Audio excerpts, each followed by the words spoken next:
Vamos a dar inicio, esperando se encuentren muy bien, por lo que les solicitamos cerrar sus micrófonos. Asimismo, quiero mencionarles que para realizar las preguntas, utilicen el chat y al finalizar tendremos un espacio para responderles. Asimismo, les haremos llegar un link para que nos apoyen contestando una encuesta de satisfacción. Esto nos apoya mucho para seguir mejorando y para poderles brindar toda la información posible acerca de COVID-19. En nombre de la Escuela de Medicina y Ciencias de la Salud, TecSalud, les damos a ustedes la bienvenida al curso COVID-19 Salud Mental. Agradecemos su participación. Me voy a permitir presentar al coordinador de este curso, el doctor Alfredo Santibáñez Salgado. Él es médico cirujano con especialidad en cirugía general y subespecialidad en cirugía cardiovascular y de tórax. Realizó una estancia de perfeccionamiento en cirugía cardiovascular y torácica en el Hospital Pitié-Salpêtrière de París, Francia, así como en el Institut Hospitalier Jacques Cartier, teniendo el cargo de chef de clinique.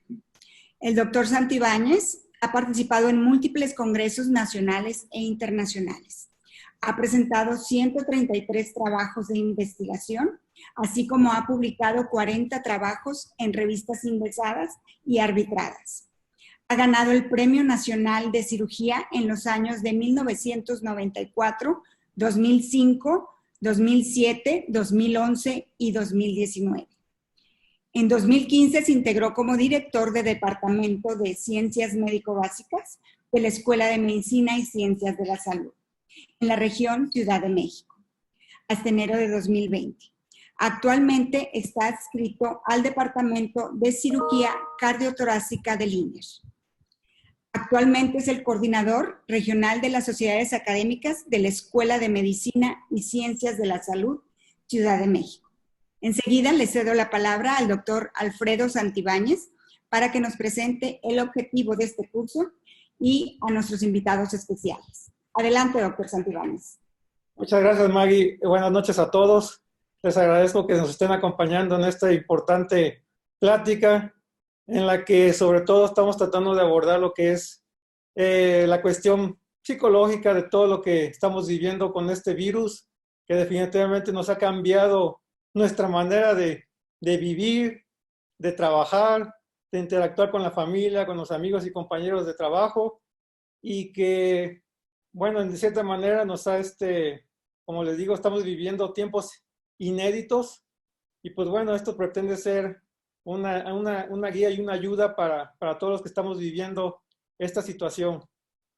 Entonces, a continuación les voy a presentar al doctor José Fernando Mancilla Jiménez. Mancilla Jiménez, él es médico por la Universidad Autónoma de Querétaro, tiene especialidad en psiquiatría por la Benemérita Universidad Autónoma de Puebla y actualmente es psiquiatra de enlace del programa CAIPADI en el Instituto Nacional de Ciencias Médicas de la Nutrición Salvador Subirán.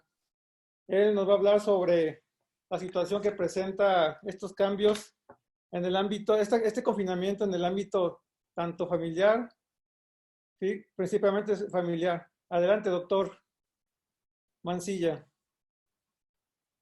En primer lugar, pues agradezco al doctor Santibáñez por la invitación a este espacio. Como ha mencionado, mi nombre es Fernando Mancilla y el tema que vamos a abordar pues son las implicaciones psicológicas que ha tenido el confinamiento por la contingencia de salud que hay en casa y en el ámbito pues familiar. Si no me escuchan, me lo pueden ir como haciendo con señas o algo para pues estar en comunicación. A manera de introducción, sabemos que el ser humano en toda su historia se ha visto pues expuesto y ha vivido diferentes contingencias, hablando de situaciones pues de enfermedades o procesos infecciosos. Todos hemos escuchado de la peste negra, pero también tenemos que mencionar que las ha vivido en relación a algunos procesos como desastres naturales e incluso bélicos. Entonces, eso es algo, digamos, que ya ha vivido y seguirá viviendo el ser humano. Lo importante que tenemos que mencionar es que quizás en ese momento no se habla de salud mental. La investigación se dirige pues a curas, a posibles identificaciones de agentes etiológicos, y es poco lo que se habla de salud mental. Pero, ¿con qué nos hemos quedado? Por ejemplo, una vez que han pasado estos procesos, yo les puse algunos ejemplos. Por ejemplo, en relación al huracán Katrina, un mes después de este evento se encontró que el 5% de esta población pues cumplía con un trastorno depresivo mayor. Otro evento, pues el de las Torres Gemelas, durante este evento que fue pues bélico, 1 de cada 10 adultos en Nueva York pues cursó con estrés agudo, y posterior a, digamos, un mes después de ese acontecimiento, el 25% de los adultos incrementaron su consumo hablando de la cantidad de alcohol. Hay un antecedente en relación a infecciones por SARS, que fue en Asia pues en el 2003, en el que un año después de este evento, las personas que tuvieron esta infección presentaron síntomas intensos de ansiedad, depresión y estrés. Es decir, con esto pues sentamos las bases de que sí es importante hablar de salud mental ante alguna contingencia o eventos catastróficos. Con esto pues les expreso los objetivos de esta pequeña charla, que es, como hemos mencionado, hablar de la pandemia y distanciamiento social, hablar de qué impacto tiene en la dinámica familiar y personal, la presentación de algunos síntomas o la exacerbación de los que ya están presentes, y finalmente algunas recomendaciones de afrontamiento. En esta diapositiva la podemos dividir en dos. En la parte de arriba vemos las etapas que se han propuesto para situaciones emergentes y las vemos en 3 colores. De izquierda a derecha, pues en verde, como la etapa previa al evento; en rojo, pues a corto plazo, que es cuando se ha desatado como tal, por ejemplo, aquí hablando de los casos por coronavirus; y me interesa más hacia el lado derecho, otra vez en verde, que hablamos a largo plazo, meses y ya años. Es decir, una vez que nos den permiso de salir nuevamente, no queda ahí la vigilancia hablando del impacto en salud mental que estamos mencionando. Y lo vemos igual en la parte inferior de la diapositiva, igual con los mismos colores, aquí hablando de los países para Latinoamérica o de Latinoamérica. Se describió el primer caso en China en diciembre de 2019. Situación por una de los contagios que al final se puede decir, preparar para lo inevitable. No es nuevo para ninguno de nosotros. Hablamos de dado recomendaciones individuales, como fue el aislamiento físico, como fue la vigilancia de síntomas, y en caso de tener algunos síntomas como pues, la tos, dolor de cabeza, nos recomendaban autoaislarnos, es decir, quedarnos en casa. Recomendaciones que buscaban la protección de grupos vulnerables y finalmente, como se ha establecido, pues la cuarentena, que es lo que vamos a hablar a continuación. Entonces aquí hablamos de qué impacto real tiene la cuarentena en nuestra población y en nuestras familias. Aquí yo se los muestro en 3 áreas. De izquierda a derecha, pues uno sería el temor a la enfermedad, es decir, aquellos que están en estrecho contacto, que tengamos un resultado positivo o que nos contagiemos. Esto nos ha llevado pues, a adquirir algunas conductas como usar cubrebocas o decidir no usarlo, estar en casa o no creer como tal que exista o no esta infección. 2, que es lo que hablamos, que es la cuarentena. Y aquí hablamos de un cambio muy intenso en relación a el estilo de vida que acostumbramos y la duración de la misma. Y 3, hablamos a nivel personal. Si bien todos estamos viviendo esta experiencia, la intensidad, el tipo de síntomas y finalmente cómo lo afrontamos, esto sí es personal. Es importante hablar, pues, que esta intensidad de síntomas o de vivencia que les menciono va a depender del estrato de la población en el que nos encontremos. En este modelo adaptado lo que vemos es en la figura o círculo A, pues las personas que están directamente relacionadas o en contacto, es decir, los que se contagiaron, los que han sobrevivido, los familiares cercanos, en el círculo B hablamos de aquellos que están directamente expuestos, hablando, por ejemplo, del personal de salud. C, la familia extendida, y aquí nos vamos hasta el círculo E, que sería la población general, es decir, la intensidad de esta vivencia sí depende de qué estrato social o en qué área te ubicas tú. Ahora, ante un evento estresante, como ustedes habrán escuchado, todos tenemos una respuesta y tenemos digamos, la presentación identificada de algunos síntomas que yo les muestro aquí en el círculo negro, que es la respuesta a estrés. Es decir, esto no quiere decir que tenemos una patología psiquiátrica, es un síntoma que se presenta porque estamos viviendo un evento pues intenso o estresante, como puede ser el miedo, angustia, algunas molestias somáticas, incluso dificultad de concentración o algunos síntomas de sueño pues no específicos. En el círculo rojo yo les muestro pues las estrategias de afrontamiento, es decir, cómo afrontamos o cómo echamos, digamos, cómo hacemos cara a este evento estresante. Y aquí hacer hincapié, la mayoría de estas herramientas que poseemos pues están truncadas al estar en casa. Algunas personas les gusta pues salir a correr, otras ir a bailar, otras visitar a sus seres queridos, dependiendo cada persona, y les decía pues está truncada. Entonces es esperado que encontremos o observemos en nuestra familia otras, como puede ser el fumar más, el tener una cantidad de, hablando de consumo de bebida mayor, ver que en el núcleo familiar o las amistades hay más discusiones, más desacuerdos, amistades que se aíslan o se separan un poco, o aquellos que se adentran en, por ejemplo, en alguna actividad en exceso. Son pues, estrategias que pues, son debido a una adaptación que estamos identificando. Y en el círculo azul lo que les muestro es las personas que pudieran tener una vulnerabilidad a un padecimiento mental. Yo les decía, lo del círculo negro no es igual a un trastorno mental. Y realmente solo en la confluencia de estos tres círculos sería el porcentaje de la población que desarrollaran un trastorno mental, es decir, sería el menor. Todos hemos escuchado quédate en casa, pero ¿qué es eso? Aquí en la imagen vemos a alguien que tuvo pues un disfraz o como tal una casa y salió a la calle, ¿no? Salió a hacer sus compras quizás, salió a visitar a alguien. Quizás esta recomendación pues al final suena sencilla, suena que todo la podemos hacer y sobre todo que la implementamos de un día para otro. Sin embargo, lo que está detrás de este quédate en casa realmente no lo platicamos. Y aquí hablaríamos de un cambio, como les decía, de vida o de estilo de vida totalmente diferente, que afecta a diferentes áreas de nuestra vida. Por ejemplo, el espiritual, pues los templos están cerrados, de esparcimiento, pues algunos centros comerciales, de recreación, para ir a bailar están cerrados, no podemos ir. Igual actividades deportivas a aire libre, pues están de alguna manera, se recomienda no hacerlas. Los niños no pueden ir a la escuela. Y aquí, por ejemplo, hablar del área laboral. Habrá algunos que pueden trabajar en casa, habrá algunos que no. Entonces hay que adaptarse dependiendo del área laboral. Entonces, ¿a qué nos enfrentamos?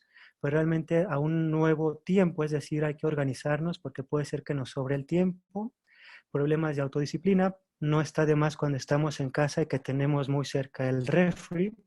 Entonces echamos mano de toda la despensa. Adaptarnos a la nueva dinámica familiar. Aquí no tenemos que generalizar y depende del estilo de cada familia. Habrá familias muy cercanas que les gusta convivir y realmente la convivencia nueva no les causa problema. Habrá otras que quizás solo se ven en la mañana, se ven en la noche y pues ahora estar todo el día juntos pudiera causar algún malestar. Les decía el trabajo en casa. Estamos acostumbrados a algún ritmo de trabajo, pero ahora hay que organizar el tener a los niños ahí, el organizar las actividades del hogar o la limpieza, por ejemplo. Es decir, es toda una estructura nueva. Y todo esto le agregaría el último punto que está en gris, que es esta sensación de distanciamiento físico. Aclarar, ahora por las redes sociales o la tecnología podemos seguir en contacto, pero no es lo mismo estar frente a una cámara que tener el contacto estrecho persona a persona. Yo les hablaba de una nueva familia. Entonces, esta familia puede enfrentarse a nuevas reacciones de los miembros, como puede ser hiperactividad de algún integrante, dificultades de comunicación, que no necesariamente son porque hay, digamos, porque se caracteriza así la familia, sino que deriva pues de la nueva convivencia o el mayor tiempo de convivencia. Les mencionaba el adaptarse a nuevas rutinas y aquí sí sería importante el identificar algunos síntomas del estado emocional de algún miembro, si está más triste, si lo vemos más irritable, si ya no quiere platicar, si está comiendo de más, si ya no come, es decir, pueden ser diversos, como les mencionaba. Y el último punto, incluso conductas agresivas que quizás no se veían previamente. En esta diapositiva yo les puedo, digamos, resumir. Este es un estudio que se hizo con el objetivo de identificar precisamente el impacto psicológico por la cuarentena.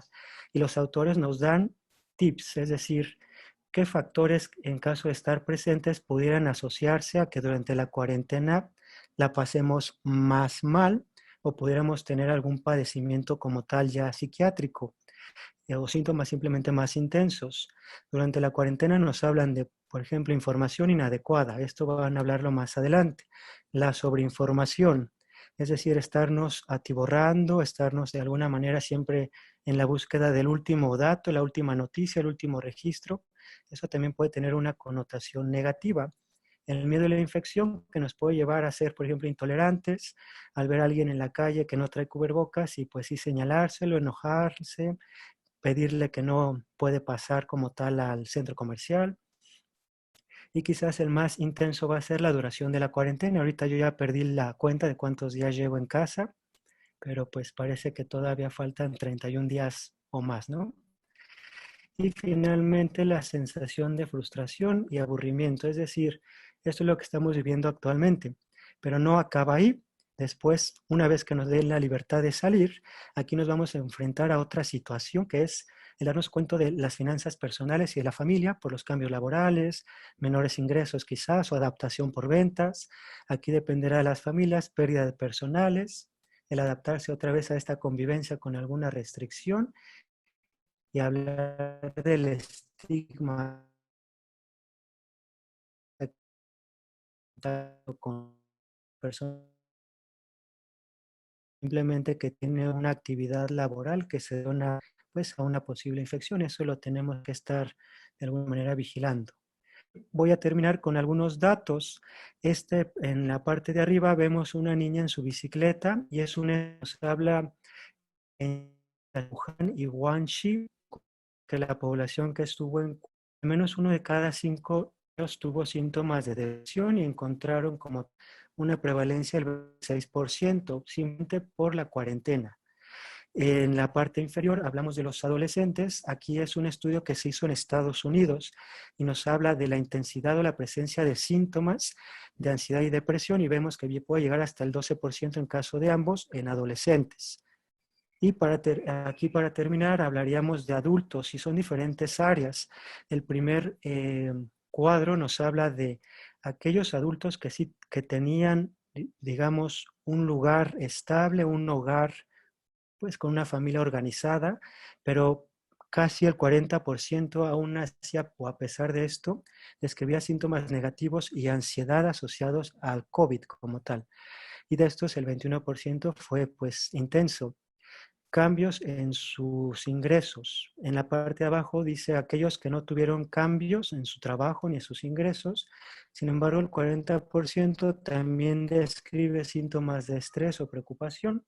Y qué hablar ahora de los que sí tienen cambios económicos o de ingresos. Finalmente, hasta el 26% describió síntomas de ansiedad o depresión intensos. Bueno, ¿y qué podemos hacer ante esta cuarentena, ante esta contingencia? Uno, yo creo que podemos mencionar, seguir las recomendaciones de las autoridades, no tomar riesgos y tomar la seriedad, darle la seriedad que amerita, mantener la rutina en cuanto a la actividad previa dentro de lo que se pueda adaptar a la casa, mantener actividades de esparcimiento. El punto más importante lo puse en gris, a mi parecer, que es la comunicación y el apoyo que pueda identificarse en la familia, limitar las noticias y finalmente, hablando de la intensidad de algunos síntomas, pedir ayuda en caso que sean intensos. Para la familia representa un reto que es lograr nuevos acuerdos, buscar el apoyo de todos sus miembros y finalmente, yo les decía, estructurar, porque tenemos que considerar las necesidades de todos. Y finalmente, en el caso de los niños, pues explicarles la situación de contingencia de acuerdo a la edad y el grado de entendimiento que tiene el niño. Con esto yo termino digamos, mi plática, mi participación. Les agradezco por la invitación y por el interés en este tema. No sé si hay alguna duda, alguna pregunta. Las preguntas las dejamos para el final, porfa. Ok. Sí. Claro que sí. Y muchas gracias, doctor Mancilla. Muy interesante su exposición. A Sí. continuación, nos acompaña y nos va a presentar, le voy a presentar aquí a mi amigo el doctor Federico Ramos Ruiz. Él es egresado de la Escuela de Medicina Tecnológico de Monterrey. Hizo su especialidad de psiquiatría en la Universidad de Navarra, España, y posteriormente hizo su doctorado en ciencias médicas igualmente en la Universidad de Navarra. Está certificado por el Consejo Mexicano de Psiquiatría. Radica en la ciudad de Monterrey. Es actualmente secretario del Comité de Ética de Investigación Clínica de la Escuela de Medicina y Ciencias de la Salud Tecnológica de Salud del Tecnológico de Monterrey o del TecSalud, así como miembro de otros comités de ética e investigación en otros centros de investigación. Es miembro del Consejo de Rehabilitación Psicosocial ABP desde diciembre de 2010 y bueno, como les mencioné, tiene su práctica privada allá en la ciudad de Monterrey. Adelante, Federico, por favor. Muchas gracias, Alfredo, por la presentación. Voy a poner aquí rápidamente un cronómetro para no pasarme. Tenemos unos 15 minutitos, me decías, ¿verdad? 15, 20 minutos. Muy bien. Voy a compartir pantalla, si me lo permiten. Me avisas, Alfredo, si esto se está viendo bien ya. Y aquí estamos. ¿Están viendo mi pantalla ya? Perfecto. Ok. Me corresponde hablar, si estoy bien, sobre el impacto psicológico de las fake news de la pandemia de COVID-19 en el medio médico y social. Y justo, déjenme ver cómo le hago para pasar a la siguiente. Aquí está la agenda que me he propuesto para transmitirles. Esto ha sido primero pasar a una definición de las fake news, contextualizar el tema de las fake news o de las noticias falsas en una pandemia como la que padecemos, la intencionalidad de estas fake news, buena, mala y algunos aspectos psicológicos de esa intencionalidad, el efecto psicológico de las fake news como tal, ya sea en el público general y también lógicamente hablaremos del personal de salud y las soluciones a las fake news y lógicamente al impacto psicológico que puedan tener. Como definición, estas llamadas o denominadas fake news o noticias falsas son un tipo de bulo que consiste pues, en un contenido pseudo periodístico, porque de hecho vienen a suplantar al periodismo real o objetivo, difundido a través de portales de noticias, prensa escrita, generalmente prensa escrita no muy seria, radio, televisión, redes sociales, y el objetivo es la desinformación. Generalmente son creadas para influir en opiniones políticas o bien como una broma. Hay algunas prensas incluso en algún país como Inglaterra donde se caracterizan mucho por el escándalo, entonces y hacen muchas fake news de estas y a la gente le gusta leerlas, pero más como para chisme y divertirse, entonces están en el lado de la broma.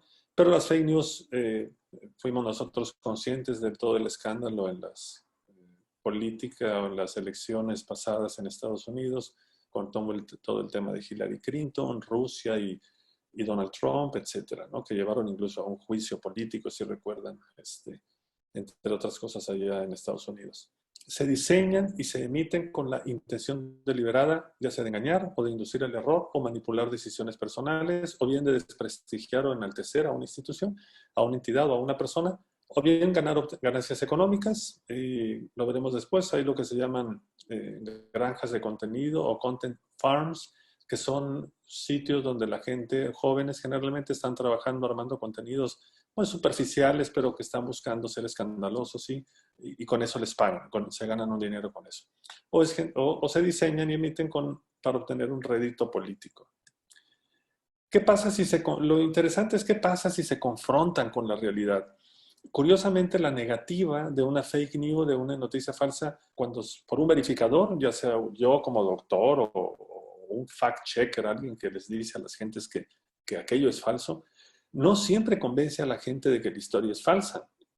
Los sociólogos consideran que las negaciones pueden, de hecho, fortalecer las creencias de las personas en lo falso. Es decir, si alguien le dice que esto no es real, a veces la gente se convence aún más de que aquello puede ser verdadero. Es un instinto curioso que tenemos los humanos es una cosa que llamamos la fantasía, ¿no? El pensamiento mágico que tenemos. Yo pensaba un poco cuando estaba diseñando esta diapositiva y viéndola, decía, claro, cuando nosotros nos ponemos a ver, por ejemplo, Netflix, pues buscamos más fantasía que documentales, por ejemplo, ¿no? Es decir, los humanos nos gusta la fantasía. Es un instinto que ha alimentado durante mucho tiempo a quienes teorizan sobre conspiraciones, por ejemplo, ¿no? Que unas fake news concretas precisamente son sobre conspiraciones. Son muy contagiosas. Los investigadores del MIT decían que las noticias falsas tienen un alcance mucho mayor que otras formas de información y se difunden mucho más a través de las plataformas digitales. Decían, la información falsa supera a la verdadera información. Y eso no se debe solamente a los algoritmos que utilizan las compañías tecnológicas, a los bots, podría más bien tener algo que ver con la naturaleza humana, decían. Estos algoritmos comparten aproximadamente la misma cantidad de información verdadera y falsa, es decir, envían información verdadera y falsa, pero los humanos somos más propensos a compartir la información falsa que la información verdadera. Llámenle una broma o llámenle un escándalo. Y sí, la información buena no tiene el mismo atractivo, no tiene el mismo sex appeal, se comparte de hecho menos que las fake news. Sale una fake news sobre que comer piña, limón, aguacate o ajo protege del coronavirus y se difunde muchísimo. Sale la contrapartida, que es la idea correcta, que no es cierto, y eso no se difunde tanto, de hecho prácticamente no se difunde. Lo mismo con el tema del consumo del vino o el alcohol. Cuando salió la contrapartida, la corrección, de que no ayuda a protegerse del coronavirus, eso por supuesto que no tuvo la misma difusión que tuvo la fake news, la noticia falsa de que sí ayudaba el vino y el alcohol, ¿no? Es una relación compleja que existe porque vivimos, antes la aristocracia de las noticias la tenían o la manejaban los periódicos, la televisión. A mí me tocó vivir esa época. Aquí en México teníamos solamente Televisa para fines prácticos, ya no algunos buenos periódicos. Posteriormente vino la era digital y entonces se hizo una democracia. Todos podemos opinar lo mismo, la opinión de todos vale lo mismo, todos estamos congregados en una nube y resulta que somos una masa gigantesca de millones de humanos que se pelean los gigantes tecnológicos para atraer nuestra atención de alguna manera y con eso aumentar sus números, sus likes, sus clics y con eso tener más datos de nosotros, porque hay un espionaje, evidentemente, y el espionaje me refiero mercadológico, y con eso, y esa es una información que ellos venden también. Comentaban unos autores, dice, if you don't read the news, you're uninformed. If you read the news, you are misinformed. Dice, como diciendo, si no lees nada, pues no, simplemente no estás informado. Pero si lees las noticias, vas a estar mal informado. El resultado de toda esta desinformación no solamente es ignorancia, porque podríamos decir, bueno, no pasa nada si la gente quiere ser ignorante. El problema es que no es solamente eso, también puede provocar graves consecuencias. Para fines prácticos les estoy poniendo esto que pasó el abril 23 en la conferencia matutina de Donald Trump, donde se le ocurrió comentar ahí con su asesor médico si el Lysol podría ser una buena idea, igual que la luz ultravioleta y tal, para desinfectar. Y poquitos días después, ya solamente en Nueva York, había más de 100 envenenados con cloro y con Lysol, ¿verdad? Después de los dichos de Donald Trump, pasaron solamente 3 días, ¿no? Con relación a los fake news y la pandemia, tratando de contextualizar también aquí en México, comentaba este profesor investigador de la Facultad de Ciencias Políticas y Sociales de la UNAM, además de la pandemia, México enfrenta la propagación de falsas noticias. Dicen, afecta mucho el estado de ánimo, generan pánico y cuadros de histeria colectiva. México ocupa el segundo lugar en la epidemia de la desinformación después de Turquía. Las redes sociales más utilizadas, esta fue una investigación que hizo él y su equipo, son WhatsApp en México, YouTube, Twitter, Instagram y Facebook. En cuanto al WhatsApp, interesante, porque es cierto, digo yo que uso WhatsApp, mi mujer también, mi hijo Carlos también, o sea, pues también, dicen, 90% de los encuestados dijo haber recibido noticias falsas sobre el COVID-19. Yo soy de ese 90% y mi esposa también, por las cosas que hemos platicado. 91% de los que utilizan Instagram, también, y así con el Facebook y también con el Twitter. Con relación a la autoría de los fake news, perdón la bipolaridad de esto bueno, malo, con relación a la intención del contenido, pero es una manera como de tratar de entender en el contexto de esta pandemia, pues hay algunas malas noticias que, aunque son desinformación, lo que pretenden es quizá dar un aliento, hablando de soluciones, de esperanzas, de curación, que viene el final de la pandemia o del final de la cuarentena, y algunas pues son bromas o sátiras que lo que pretenden es aligerar un poquito la carga de este encierro, ¿no? Y del miedo que nos puede dar ser contagiados o que nuestras familias sean contagiados, ¿no? Y luego está la intención mala, entre comillas, ¿no? Es decir, cuando la gente se pone muy apocalíptica con relación a los muertos, al número de enfermos, a las carencias, a la posible conspiración que hay, que si fueron los chinos, que si fueron los americanos, ya no se sabe quién fue, y la prolongación probablemente interminable de esto, que quizás nos daríamos hasta el 2021 encerrados, ¿no? Y luego está el tema de la autoría, ¿no? Con relación a quién lo hizo, ¿no? Muchas son anónimas, simplemente nos llegan, es este espacio de la nube digital totalmente anónimo. Y entonces, pues mientras más anónima sea o más difícil sea ubicar al autor, pues con mayor razón hay que descartarla. Y luego están las que aparecen identificables. Nos reíamos aquí en casa con mi esposa cuando veíamos el audio supuestamente atribuido a un amigo mío, un neumólogo aquí de la localidad de Monterrey, en México, y que decían que era, pues, eso, y nos reíamos porque evidentemente no era la voz de Martín, nuestro amigo, y de hecho por el mismo WhatsApp luego nos reímos con el mismo Martín sobre ese audio, pero resultó que se difundió muchísimo, incluso alguna persona se molestó por el hecho de que le dijéramos que no, mi esposa le dijo, pues no, esto no es real, ¿verdad? Y incluso se enfadó, ¿verdad? Entonces está el aspecto personal, ¿no? Que la gente se toma en el tratar de lanzar una noticia, porque era un audio bueno, o sea, donde se daban buenas noticias aparentemente. Luego, y pueden ser identificables también y no necesariamente eso los hace verdaderos. Hubo otro audio también de otro doctor aquí de la localidad de Monterrey y que se malinterpretó y bueno, simplemente dio una información que no era real y luego se verificó o se desmintió también públicamente a través de las redes. Una vez más, tuvo más difusión el audio, el video de este doctor que daba información no del todo correcta, pero no tuvo tanta difusión el video de la corrección. Luego están las figuras públicas, ¿no? Por ejemplo, pues, clásicamente Donald Trump en nuestro país, también aquí en México, por si nos escuchan en otros países, pues nuestro señor presidente, el Andrés Manuel López Obrador, que también es pues muy habitualmente y ahora una persona también de la Secretaría de Salud, que lo usan mucho para las fake news. Elliot Higgins, que es una persona que fundó Bellingcat, es un fact-checker, un verificador de datos, se ha metido mucho con cosas así importantes a nivel político internacional. Mencionaba dentro de los aspectos psicológicos de la intencionalidad, las 4 P's le llamaba, la pasión, la política, la propaganda y el pago o el payment. La pasión se refiere al componente emocional que tiene el originar una noticia falsa, ¿no? Y es paradójico un poquito porque la gente a veces sabe que es falso eso que está lanzando, pero está queriendo generar un cambio y eso le genera una satisfacción por lo que va a procurar generar a pesar de que esté diciendo una mentira. Es como, me imagino yo, que es como el que dice un chisme y se luce con ese chisme o quiere generar algo con ese chisme, es decir, con esa difamación. La P de política se refiere a este intento de generar un cambio, una gestión social en la polis, en la ciudad, en la sociedad, donde queremos. Entonces es una fake news que está tratando de aumentar la conciencia ecológica o deteriorar la conciencia ecológica, dependiendo de la intención. En la propaganda se refiere mucho al componente, sobre todo, de marketing, y se ha utilizado mucho en el marketing político para favorecer sobre todo a un candidato o desprestigiar a otro candidato, ¿no?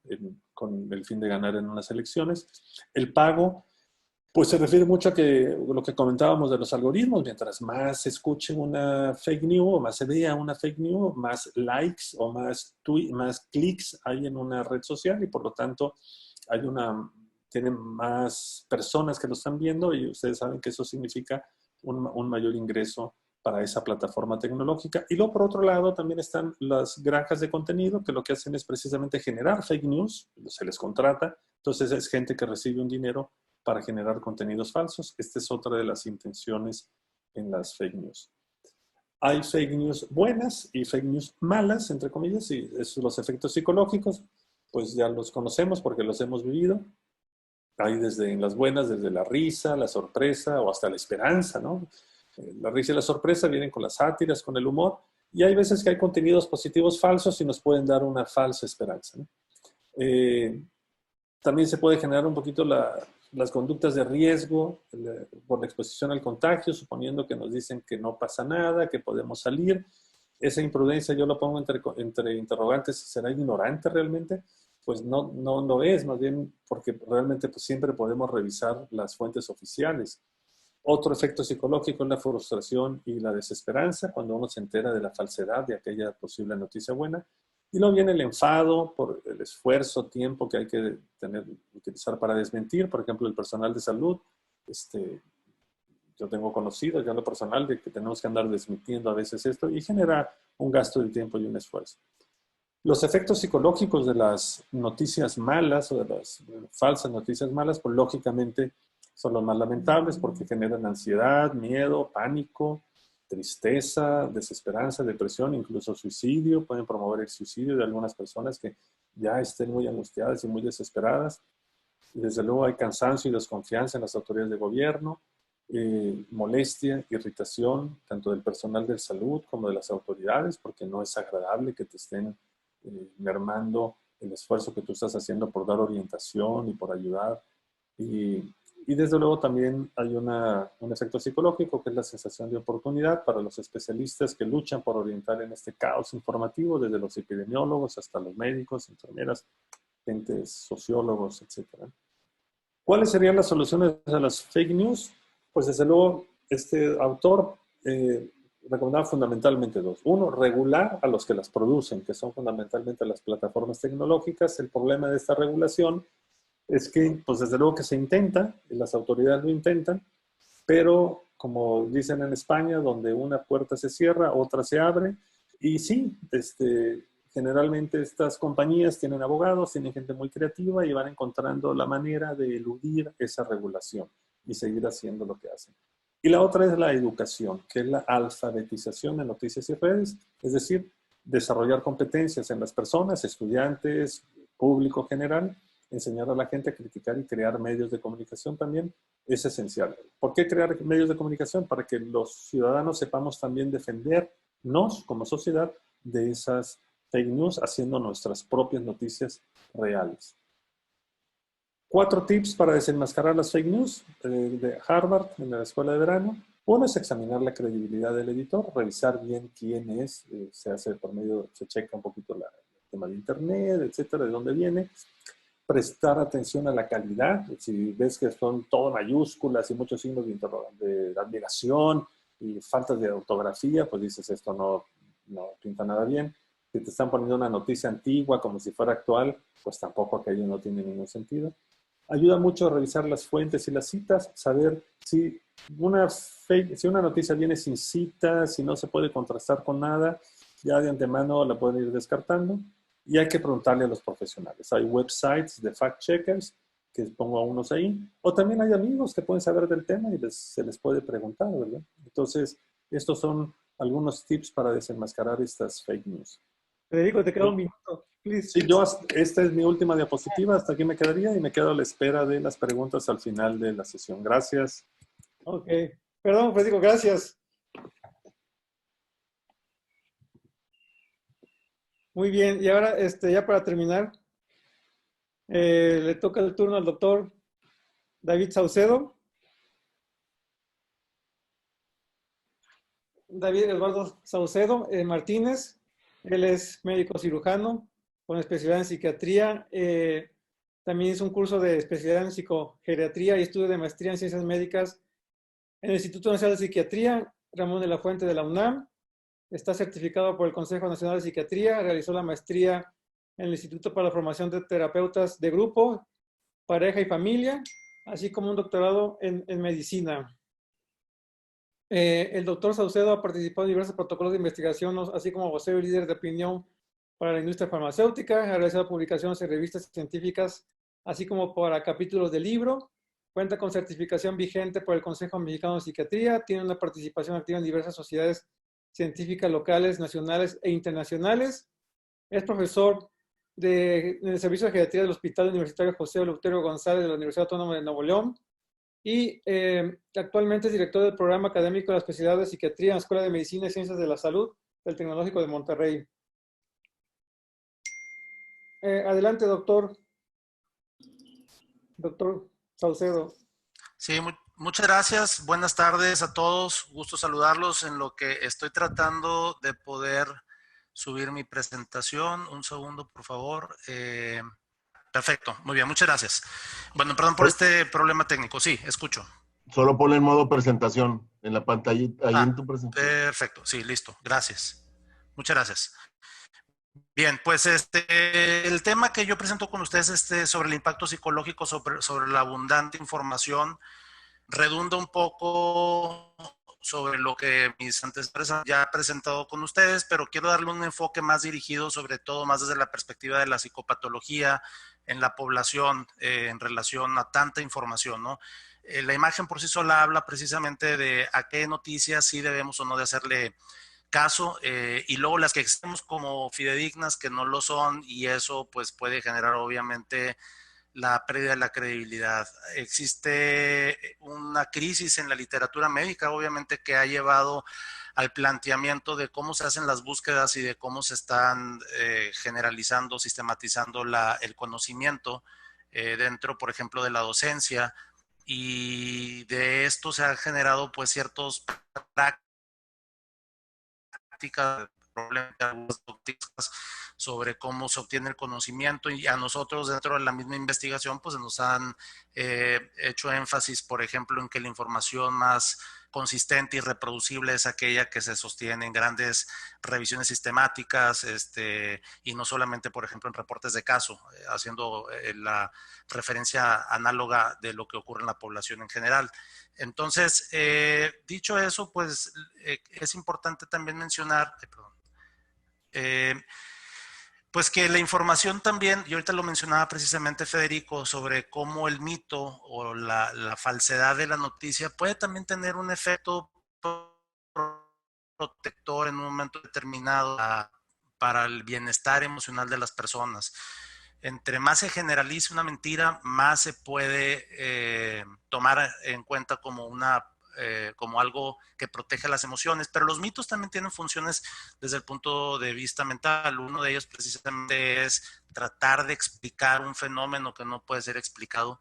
La otra es poder aplicarlo o contextualizarlo de una manera más práctica o pragmática.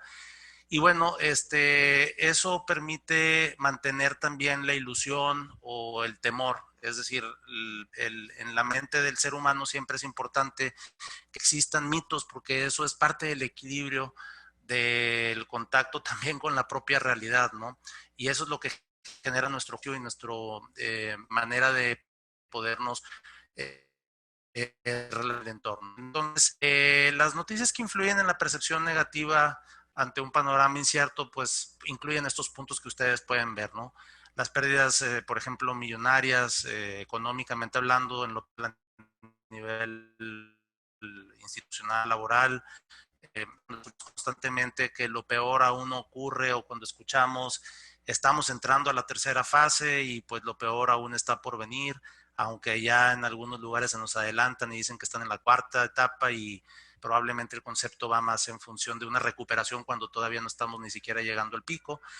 La incertidumbre de una fecha de terminación, eso es muy importante porque algunas publicaciones señalan de manera interesante cómo en ciertos eventos catastróficos, y citan ejemplos como por ejemplo el 9/11 en el 2001 cuando fueron las Torres Gemelas, había cierta delimitación del temor porque se entendía que había una región geográfica del mundo involucrada, había a lo mejor alguna temporada que paradójicamente hay que mencionar que desde ese entonces al día de hoy la guerra del miedo parece que todavía no se ha terminado porque obviamente llegaron prácticas que se instalaron de manera permanente, a todos nos ha tocado en filtros cuando vamos en viajes internacionales, ¿no? Y en el caso del COVID, pues bueno, no hay una precedente salvo obviamente el MERS, cuando fue en Corea en el 2015, previamente, pero que no tuvieron las dimensiones que esto está teniendo, donde estamos viviendo en tiempo real los fenómenos que están ocurriendo, en donde estamos haciendo un track en el tiempo real sobre el día, la hora, el minuto, el país, número de casos, recuperados, no recuperados, muerte. Y eso es la parte que va incrementando más el temor o va generando lo contrario, ¿no? La idea de no pasa nada, son mitos, no existe, no me va a llegar, esto para las regiones, no para la nuestra, etcétera, ¿no?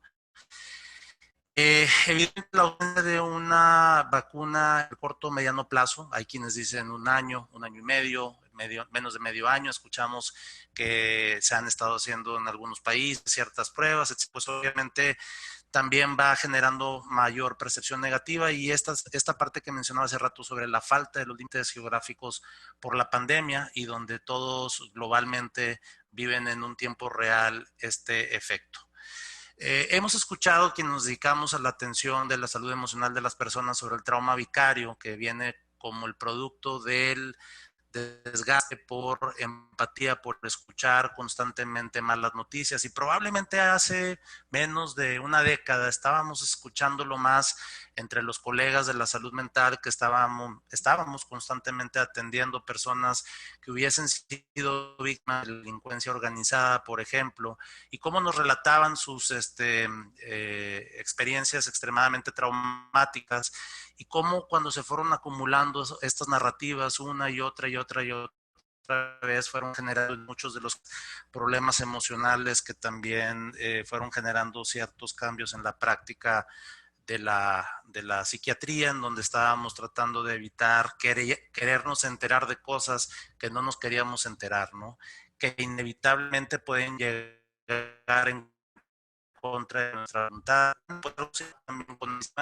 en donde podemos escuchar, ver y saber de historias o imágenes que pueden ser fake news, si las personas que se están desplomando en la calle son o no son de esta pandemia, que eso sí, esto fue en otra época, pues obviamente no deja de tener un impacto visual desde el punto de vista del sufrimiento emocional en las personas que están obviamente viviéndolo, ¿no?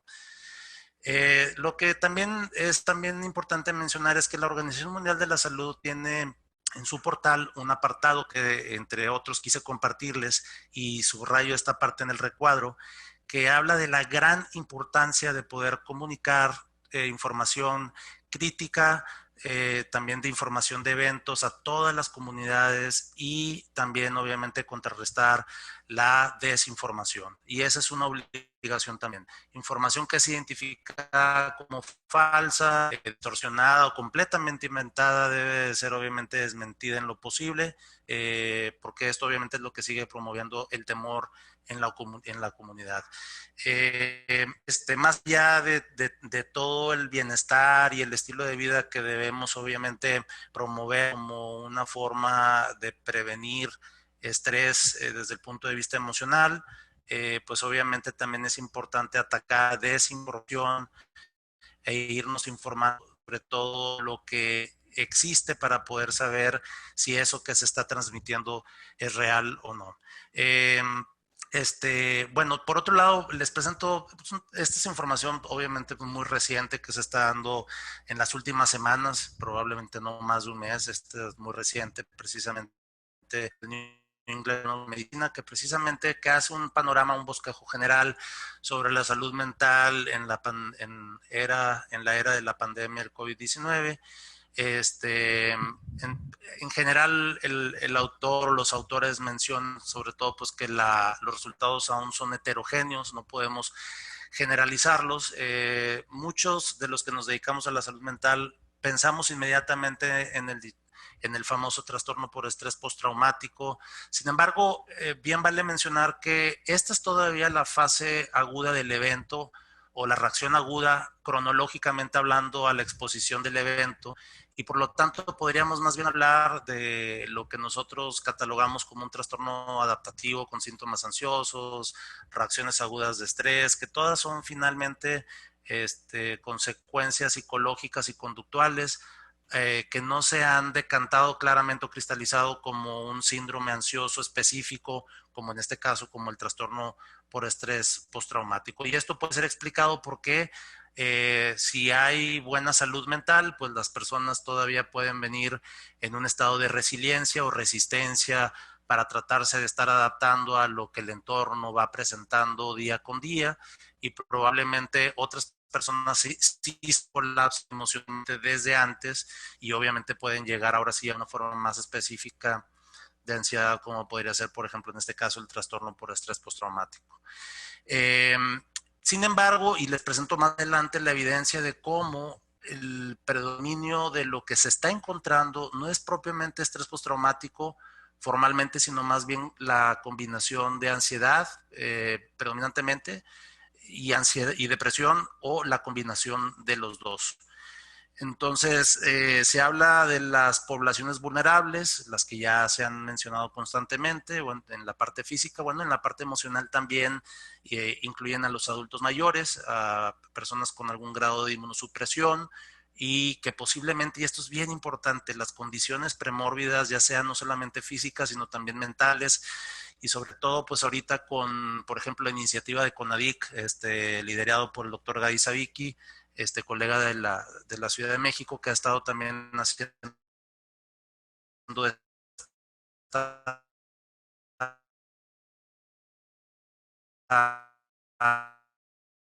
concienciación del abuso de sustancias. Empezando directamente resulta cuando los pacientes nos dicen es que si no tomo, no duermo, o prefiero estar tomando alcohol que ¿no? Y esa es una, pues obviamente, pues un absurdo, porque finalmente las sustancias, como en este caso el alcohol, la cafeína, pues todas estas son obviamente generadoras de tolerancia, abuso y eventualmente dependencia. Entonces, la famosa patología dual, pues no es otra cosa que el consumo de una sustancia para tratar de disminuir un problema de ansiedad y o insomnio frecuentemente, o de estimulantes como la cafeína cuando hay grados de depresión importante.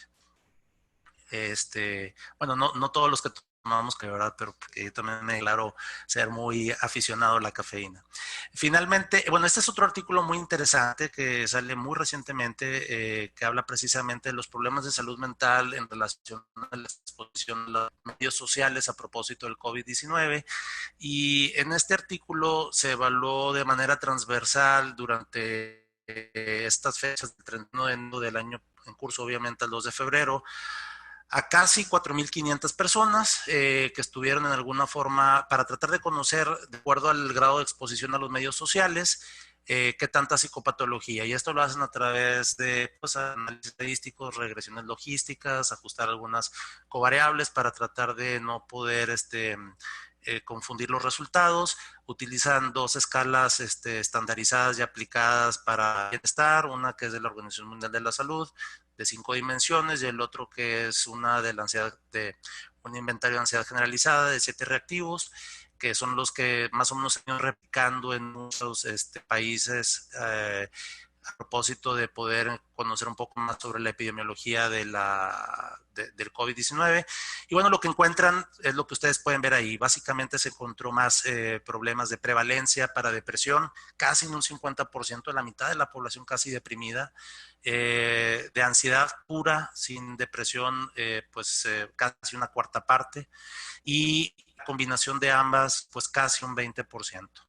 Entonces, aquí lo relevante es que más del 80% de esta población refirió haber estado expuesto frecuentemente a medios sociales, esto definido por el número de horas que en el artículo se explica. Y bueno, también se pudieron controlar algunas variables que podrían influir en sesgar los resultados, y finalmente, bueno, se encuentra que casi por igual, tanto ansiedad como depresión o ambas juntas prácticamente incrementaban 1.8, casi 2 veces más la probabilidad de generar depresión, ansiedad, por haber estado expuesto a los medios sociales que dan información sobre COVID-19. Entonces, la conclusión de los autores es que el gobierno debe poner más atención específicamente en depresión y ansiedad. Y esto es importante porque ahorita estamos muy interesados en querer saber cuál es el efecto de la exposición emocional vista de la salud pública en las encuestas epidemiológicas de población abierta, porque tenemos muchos datos en población abierta. Los poquitos referentes que tenemos son, por ejemplo, en salud, la encuesta de salud. Tenemos este otro grupo en población añosa, el grupo 1066, que fue una iniciativa del Reino Unido con varios países, incluyendo México. Tenemos, por ejemplo, pues el tan citado estudio de la doctora Medina Mora del 2005 de la encuesta nacional de enfermedades psiquiátricas. Entonces, realmente falta renovar información epidemiológica en población abierta para poder ver cómo anda la población mexicana en relación a los 3 principales problemas de la salud mental que atañen a todo el mundo, que son precisamente estos que estamos viendo aquí: depresión, ansiedad, y bueno, aquí no lo mencionan, pero obviamente insomnio como causa o como consecuencia de depresión y de ansiedad también. Y bueno, aquí al final pues hablan de la importancia de emplear fuentes de información que sean confiables, a lo que ellos llaman los infodemics, y estos deben ser como cápsulas muy concretas dirigidas a la información, ¿no? Para irme acelerando y no retrasarme mucho, pues hay otros factores que influyen negativamente. Y esto, ¿sí? ¿Vamos bien? Un minuto. Un minuto, bueno, para ir concluyendo. Entonces, son estos factores que pueden influir, como puede ser el temor cotidiano a infectarse o poder infectar a seres queridos, la falta de recursos para el trabajo, jornadas prolongadas, la discriminación de acuerdo a la etnia, que vamos que en nuestro país no lo vivimos tanto, pero sí por la profesión. Escuchamos historias terribles de no querer subir a una enfermera, a un enfermero a un transporte público, rociarles alcohol, cosas de ese estilo, ¿no? Obviamente las consecuencias ya se han mencionado constantemente, las conocemos, son las más comunes, las que pueden llevar a formas más específicas de enfermedades. Y estas deben de todo el tiempo tenerse en mente y no estudiarlas por exclusión, sino por inclusión. Y ya para concluir, pues se recomienda que la evaluación psicosocial siempre debe de incluir aspectos como fuentes posibles de infección, infección de miembros de la familia, si ha habido pérdidas de cualquier tipo, materiales o humanas recientemente, efectos de distanciamiento social, cómo lo han vivido, cómo lo han manejado, las pérdidas económicas, la presencia de depresión, insomnio, ansiedad, abuso de sustancias, sobre todo un problema tan alto del realce en la violencia doméstica, y sobre todo el poder identificar indicadores de vulnerabilidad eventuales que puedan servir. Pues bueno, básicamente con esto yo concluyo mi presentación. Pues muchísimas gracias. Tenemos un minuto para preguntas. Hay una pregunta de Luis David Alejandro de la Cruz. Dice, si las fake news parecen nunca acabar, ¿qué conducta podríamos adoptar para afrontar el impacto emocional de cualquier tipo de información en redes sociales, medios de comunicación e incluso fuentes oficiales? Doctor Ramos, doctor. Sí, bueno, por mi parte, fundamentalmente, pues evitar al máximo las fake news, y ahí dábamos un poquito algunas estrategias de cómo hacerlo. Y si de plano hay gente que es más impresionable que otros, hay gente que tiene más juicio crítico y hay gente que es un poquito más emotiva con el tema de lo que reciben como noticias, son personas que entonces igual valdría la pena que se aislaran un poquito de toda esta cantidad demasiado grande de información que está viendo y recibir información solamente por medios muy oficiales, ¿verdad? Si ya con la información de medios oficiales a veces uno tiene para angustiarse, con las fake news ni te cuento. Entonces quizá un poco reservarse en cuanto a recibir información, ¿no? Prácticamente darle delete a todo lo que te llegue que no esté perfectamente comprobado. Doctor Saucedo. Sí, sin duda eso, y agregaría en todo caso tocar base siempre con gente cercana a uno que pueda ser confiable. Seguramente a muchos de nosotros nos han contactado familiares, seres queridos que nos hacen preguntas sobre si es cierto que el virus se puede transmitir de tal o cual manera, escuché esto. Entonces, tocar base con gente, con seres queridos, puede ser de otra forma muy práctica y muy concreta. ¿Y saben de algún país que cuente con alguna regulación para este tipo de noticias? Buena pregunta. No sé, Federico, si... Yo creo que en general van saliendo con cierta frecuencia noticias de multas a Google, a Facebook, etcétera. Muy recientemente fue todo el escándalo este de Facebook, de Twitter, de no sé qué, Cambridge Analytica, si se acuerdan ustedes, hay incluso un video en Netflix con relación a eso. Sí, hay una regulación. El problema de esto es que, como les decía, la creatividad tanto de los abogados como de los ingenieros va adelante de la regulación. Entonces, para cuando sale una ley, esta gente ya se inventó una manera de sacarle la vuelta y entonces siguen promoviendo estas fake news. Entonces, es difícil, digo, alcanzar. Sí hay regulación bastante sobre el tema fake news, pero le van sacando la vuelta. Bueno, y una última pregunta de la doctora Francesca Cariñoto. Dice, hola doctor David, ¿está usted al tanto de un estudio que aparentemente reporta que las personas que ya presentaban un cuadro ansioso depresivo previo a la contingencia muestran mejor afrontamiento respecto a aquellos que no presentaban estos cuadros clínicos? A mí no me resulta, pero una colega canadiense me lo comentó.